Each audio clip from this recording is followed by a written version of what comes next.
Hello dear students, my name is Himani and I hope you all are doing well. और आज एक नया chapter हम स्टार्ट कर रहे हैं जिसका नाम है democratic Republic of Congo which is DRC, और जिसे हम क्या कहते हैं, the land of dense forest भी कहते हैं। क्या कहते हैं बेटा? The land of dense forest भी कहते हैं। ठीक है, तो हम इसके बारे में बात करने वाले हैं।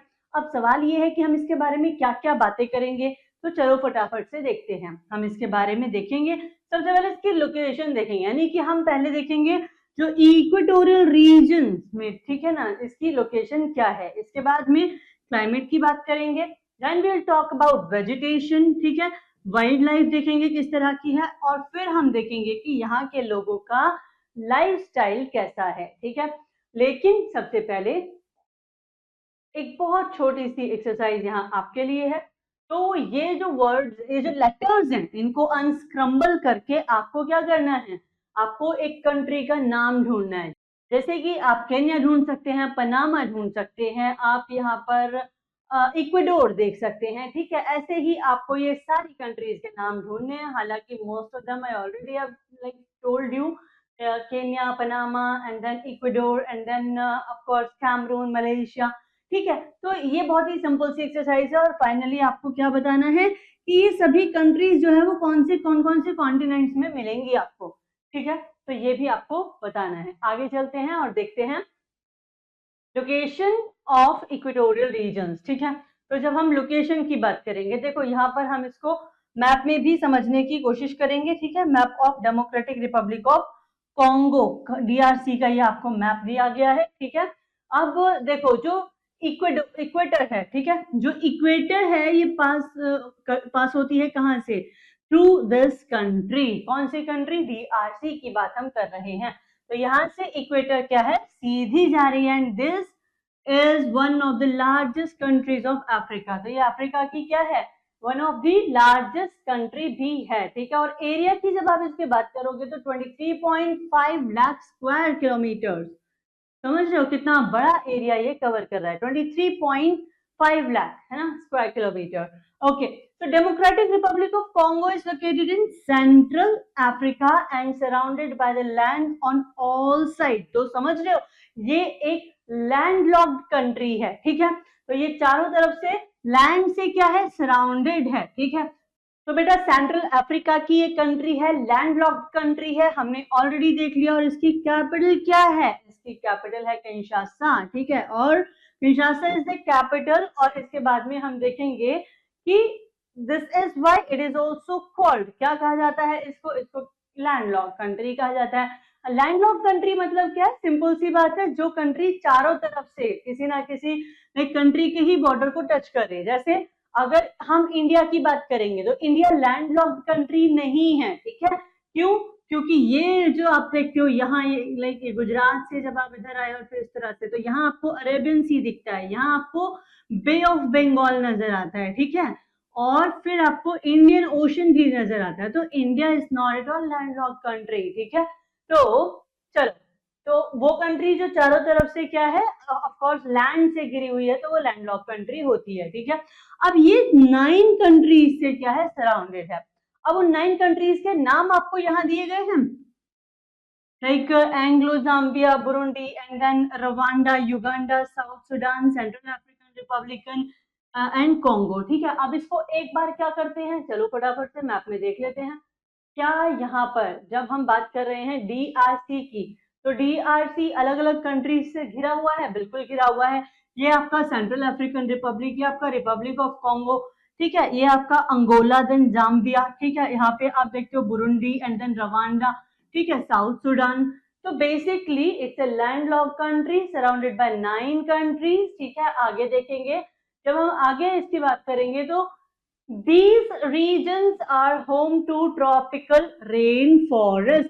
बहुत ही इंपॉर्टेंट पॉइंट है कि ये जो कंट्रीज हैं या फिर ये पूरा जो रीजन है, ये क्या है, that is home to rain, like tropical rain forest. ठीक है, some of the largest rivers of the world like Amazon, ठीक है, like Mekong, like Orinoco and Congo, ये नदियां यहाँ से बहती हैं, and these are very important rivers. ठीक है, तो just keep in mind and like इसको हमको क्या करना है, इसको याद रखना है। क्या याद रखना है कि ट्रॉपिकल रेन फॉरेस्ट के लिए लाइक सबसे जो आप कहेंगे कि सबसे ज्यादा ट्रॉपिकल रेन फॉरेस्ट जो कहाँ पर पाए जा रहे हैं, किसी रीजन में पाए जा रहे हैं, ठीक है। आपको याद रखना है कि जो लार्जेस्ट रिवर्स है वर्ल्ड की, इंडिया की नहीं, इंडिया की तो यहाँ बात ही नहीं हो रही है ना, तो वर्ल्ड की जो सबसे लार्जेस्ट रिवर्स है वो यहीं से फ्लो हो रही है, ठीक है। जैसे अमेजोन, मेकोंग, ठीक है, इसके बाद ओरिनोको, कोंगो, ठीक है, ये सब। चलो, let's know about the climate, plants and people and animals of this region. अब हम किसकी बात करेंगे, क्लाइमेट की बात करेंगे, प्लांट्स की बात करेंगे, पीपल की बात करेंगे, एनिमल्स की बात करेंगे। अब देखो वन बाय वन शुरू करते हैं। क्लाइमेट की बात करेंगे, ठीक है। The climate of Congo is tropical, ठीक है। तो यहाँ का जो क्लाइमेट है कैसा है, ट्रॉपिकल है। Since the democratic Republic of Congo lies in equatorial region, अब इक्वेटोरियल रीजन में होने के कारण से बहुत सारी चीजें हो जाएंगी बेटा। क्या क्या हो जाएगा, क्या यहाँ पे बहुत ज्यादा गर्मी होगी, बिल्कुल होगी। क्यों, क्योंकि सनराइज जो है बिल्कुल सीधी आ रही है, ठीक है। साथ ही साथ आप देखोगे क्योंकि ये क्या है, होम टू रेन फॉरेस्ट है, ट्रॉपिकल रेन फॉरेस्ट है, क्या यहाँ पर हैवी रेनफॉल देखने के लिए मिलेगा, बिल्कुल देखने के लिए मिलेगा। अच्छा, ये रेनफॉल कब देखने के लिए मिलेगा, ये रेनफॉल हमें थ्रू आउट द ईयर देखने के लिए मिलेगा, ठीक है। And it is also extremely hot through out the year, ठीक है। पूरे साल यहाँ पर क्या रहेगी, गर्मी ही रहेगी, without much difference in summer and winter, ठीक है। मतलब बहुत ज्यादा फर्क नहीं रहता, लाइक क्लाइमेट में ज्यादातर क्या है, गर्मी ही है। फिर आप देखते हैं here the days and night are equal length, हमारे यहाँ क्या होता है, तो गर्मियों में दिन बड़े रातें छोटी और सर्दियों में दिन छोटे रातें बड़ी, है ना, ऐसे हो जाता है। तो अब देखो, owing to the year round high temperatures there is plenty of evaporation, ठीक है। and this means क्या होगा यहाँ पे, clouds build up on a regular basis, regular basis पे क्लाउड्स बनेंगे और रेगुलर बेसिस पर ही रेन जो है वो होती हुई दिखाई देगी, ठीक है। This happens almost every evening, ऐसा कब हो रहा है, हर शाम यही सीन है यहाँ पे, ठीक है। Okay, this rainfall is called 4 o'clock showers, ठीक है। क्यों, लगभग लाइक 4 बजे के आसपास लगभग रोज का यही सिनेरियो है इनका, तो इसीलिए ये जो रेन है इसको क्या कहा जाता है, 4 o'clock शावर कहा जाता है, ठीक है। Now the mornings are normally pleasant with lot of sunshine and the evening and nights are cool because of the heavy showers, ठीक है। तो मतलब क्या है, मैनेजेबल क्लाइमेट हमको नजर आ रहा है कि हाँ ठीक है, क्योंकि इक्वेटोरियल रीजन में है तो बहुत ज्यादा गर्मी है, लेकिन क्योंकि यहाँ पे क्या है, लगभग हर शाम को क्या है, बारिश हो रही है, अच्छे खासा क्लाउड फॉर्मेशन होता है जिसकी वजह से बारिश हो रही होती है। तो मॉर्निंग तो है प्लीजेंट और जो इवनिंग्स एंड नाइट्स हैं वो भी कूल है, ठीक है। तो इनकी सही चल रही है बेसिकली, है ना। तो चलो वेजिटेशन की बात करेंगे। तो जब हम वेजिटेशन की बात करते हैं बेटा, तो the heart of Congo basin is covered with a forest system commonly known as equatorial rain forest, ठीक है। तो जो यहाँ पाए जाने वाले जो फॉरेस्ट हैं उनको हम क्या कहते हैं, इक्वेटोरियल रेन फॉरेस्ट कहते हैं। द फॉरेस्ट आर डेंस, कैसे हैं, डेंस हैं, घने जंगल हैं यहाँ पे, ठीक है। And the tree grows to a tremendous height of 40 to 50 metres, ठीक है। तो पेड़ जो है देखो अच्छी खासी हाइट वाले पेड़ यहाँ पे आपको दिखाई देंगे, 40 to 50 लाइक मीटर्स तक जो हाइट है इनकी दिखाई देगी। अब यहाँ पे चलो कुछ एग्जांपल्स देखते हैं, कौन कौन से पेड़ यहाँ पर आपको देखने के लिए मिलेंगे। एबोनी, महोगनी एंड रबर, ठीक है, these are useful trees of these forest. लेकिन सिर्फ यही नहीं है, बहुत सारे an number of like trees आपको यहाँ देखने के लिए मिलेंगे। With these, the trees form a thick canopy which prevents sunlight from reaching the forest floor, ठीक है। तो इतनी तो बात हमको समझ में आ ही रही होगी, क्या है कि इतने घने जंगल हैं कि जो सनलाइट है उसको क्या होगा, वो उसको ये जो प्लांट्स हैं, ये जो ट्रीज हैं एक्चुअली बड़े बड़े ट्रीज, ये प्रिवेंट करेंगे नीचे आने से। तो इसकी वजह से ये जो होल रीजन है ये कैसा रहेगा, ऑलवेज डार्क रहेगा, क्योंकि सनलाइट नीचे आ ही नहीं पा रही है, ठीक है। डैम्प एंड ग्लूमी नजर आएगा, ठीक है। अब देखो surrounding the evergreen forest are the grasslands, ठीक है। अब ये एवरग्रीन फॉरेस्ट, इसके सराउंडिंग आपको क्या दिखाई देगा, ग्रासलैंड्स दिखाई देंगे। ग्रासलैंड विद शॉर्ट ट्रीज, ठीक है, यहाँ पे पेड़ कैसे हो गए, छोटे, ठीक है, and there the climate is not so hot and wet, ठीक है ना, तो यहाँ आपको क्या दिखाई देगा कि क्लाइमेट ना तो बहुत ही ज्यादा हॉट है ना ही वेट है, and these grasslands are called the savannas. ये बहुत ही इंपॉर्टेंट क्वेश्चन बन जाता है बेटा कि बताइए सवाना जो फॉरेस्ट है वो कहाँ पाए जाते हैं, तो हम कहेंगे भाई हमने तो इसके बारे में बहुत अच्छे से पढ़ा है ना। तो fibrous plants include raffia and sea salt, ठीक है, ये आपको याद रखना है।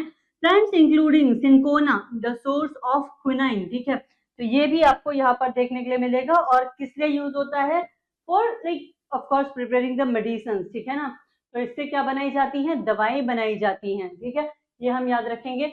A variety of fruits is grown across the country like oranges, mangoes, guava, ठीक है, इसके बाद avocado and then papaya and banana, ठीक है, तो ये हमने बेसिकली कवर किया about the vegetation of this place, ठीक है, हमने देखा कि यहाँ कौन कौन से ट्रीज पाए जाते हैं, कौन कौन से लाइक हमने कौन कौन से ट्रीज देखे थे, यहाँ पे देखो महोगनी, इबोनी, ठीक है, रबर ट्री, ये सब देखा। इसके बाद हमने कहा जो सवाना है वो भी यही पाए जाते हैं। इसके बाद में हमने कुछ और चीजें देखी कि भाई मैंगो, गुआवा, एवोकाडो, ये सब यहाँ पे क्या होता है, पाया जाता है, ठीक है। अब हम बात करेंगे about wild life of DRC, ठीक है। A diverse range of million of different animal species live in the equatorial rainforest because there is plenty of food, water and warmth. तो यहाँ पे पानी, ठीक है, लाइक आप देखोगे प्लेंटी ऑफ फूड आपको अवेलेबल है, वाटर अवेलेबल है, ठीक है, और वार्मथ भी है, तो जिसकी वजह से आप देखोगे कि यहाँ पे बहुत सारे अलग अलग एनिमल स्पीशीज आपको रहती हुई दिखाई देंगी, ठीक है। अब देखो तो तीन तरह के एनिमल तो आपको यहाँ दिखेंगे ही दिखेंगे, कौन कौन से, ऑफ कोर्स देखो थ्री टाइप ऑफ एनिमल्स हैं, लाइक आर्बोरियल, ठीक है, देन फिर लैंड एंड देन फिर एक्वेटिक, ठीक है। तो आर्बोरियल की जब हम बात करते हैं तो ये क्या है, live among the branches of trees and keep on moving from tree to tree, ठीक है, एक पेड़ से दूसरा पेड़ ये क्या करते रहेंगे, घूमते रहेंगे, ठीक है, including eagles, parrots, sloths, flying squirrels and then spider monkeys, ठीक है, इसके बाद में ट्री फ्रॉग्स एंड जैगुआर्स, ठीक है, कैमेलियंस एंड हॉलर मंकीज, ठीक है। तो ये क्या है, ये यहाँ पे पाए जाने वाले एनिमल्स हैं, ठीक है ना, यहाँ पे पाए जाने वाला एक तरह से आप कहते हैं कि फौना है, ठीक है। अब लैंड एनिमल्स जो होते हैं ऑफ कोर्स लैंड पे रहने वाले क्रीचर्स हैं, और small creature and can live on forest floor, ठीक है।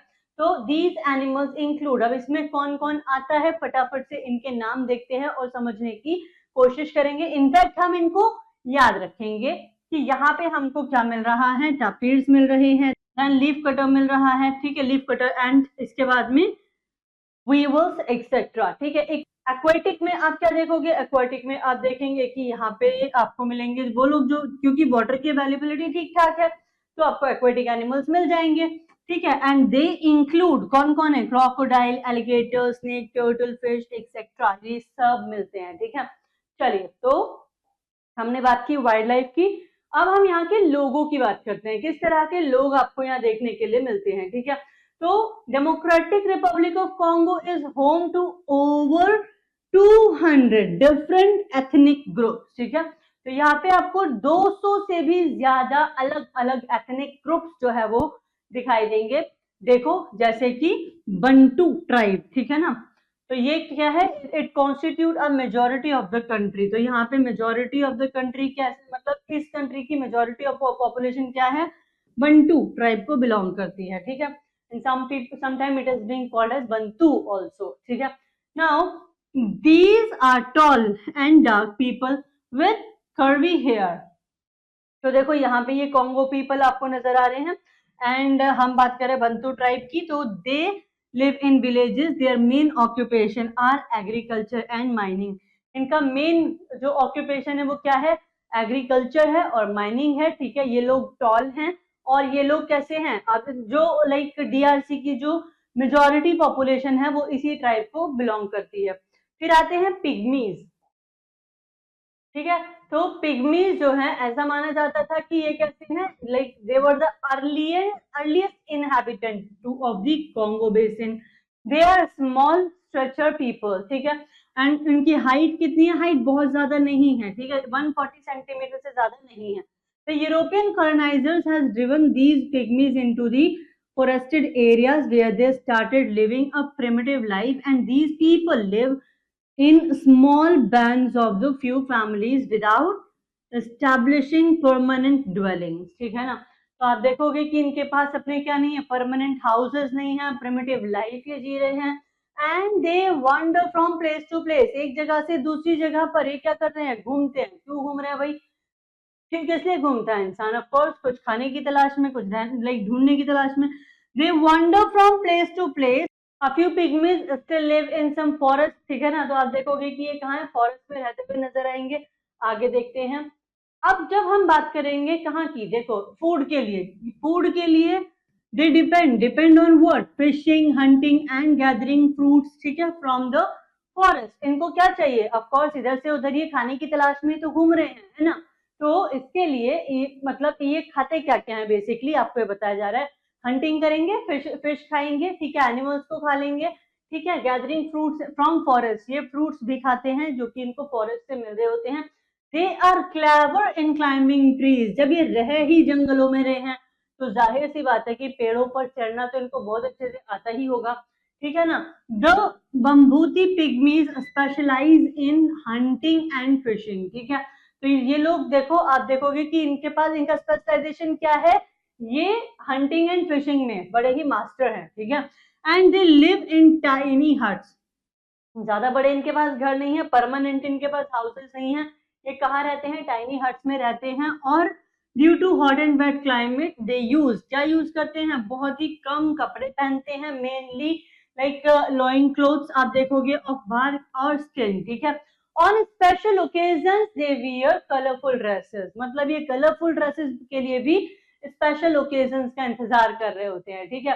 तो आप देखोगे कि ये क्या करते हैं, कलरफुल ड्रेसेस पहनते हैं अलग अलग ओकेजन्स पे। More than 200 languages are spoken in Congo, Congo के अंदर 200 से ज्यादा भाषाएं बोली जाती हैं। और मुझे ऐसा लगता है कि ये बहुत ही कॉमन सी लाइन तब हो जाती है जब हमने क्या पढ़ा, हमने पढ़ा 200 से ज्यादा यहाँ पे अलग अलग कम्युनिटीज या ट्राइब्स रहती है, ठीक है, तो सबकी अपनी भाषा होगी अलग, जाहिर सी बात है, ठीक है ना। तो the 4 national languages of country are, अब यहाँ पे आपको क्या दी गई है, आपको यहाँ पे 4 अलग अलग भाषाएं बताई गई हैं कि भाई स्वाहिली इनकी भाषा है, ठीक है। इसके बाद में आप देखोगे ये किलोबा, ठीक है, ये भी इनकी भाषा है। इनके बाद Lingala and the like Congo, ठीक है। फ्रेंच जो है वो क्या है, वो इनकी ऑफिशियल लैंग्वेज है, ठीक है। चलिए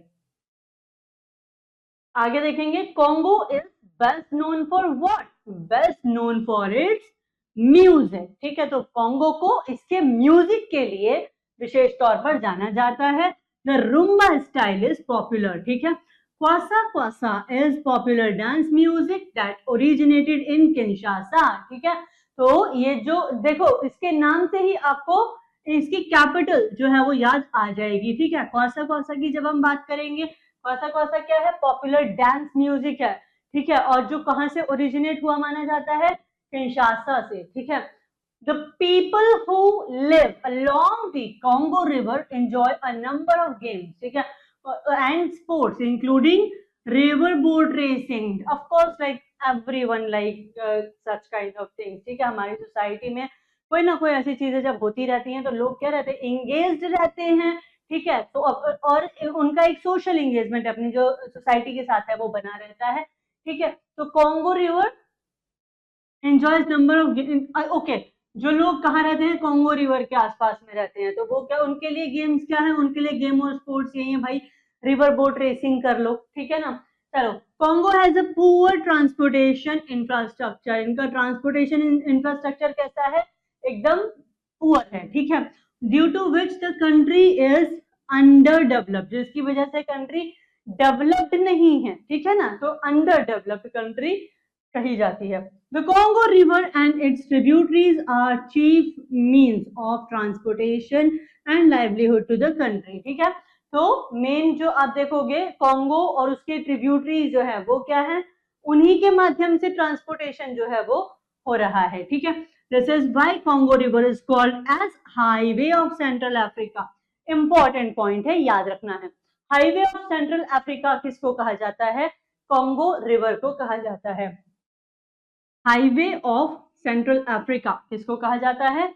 कॉन्गो रिवर को कहा जाता है। Besides the river, there are railroad and private and public air services also. ठीक है, तो this is all about Democratic Republic of Congo, DRC, and I'll see you in the next session now. Till then, take a very good care of yourself and please keep learning, keep revising, and keep practicing. Bye bye.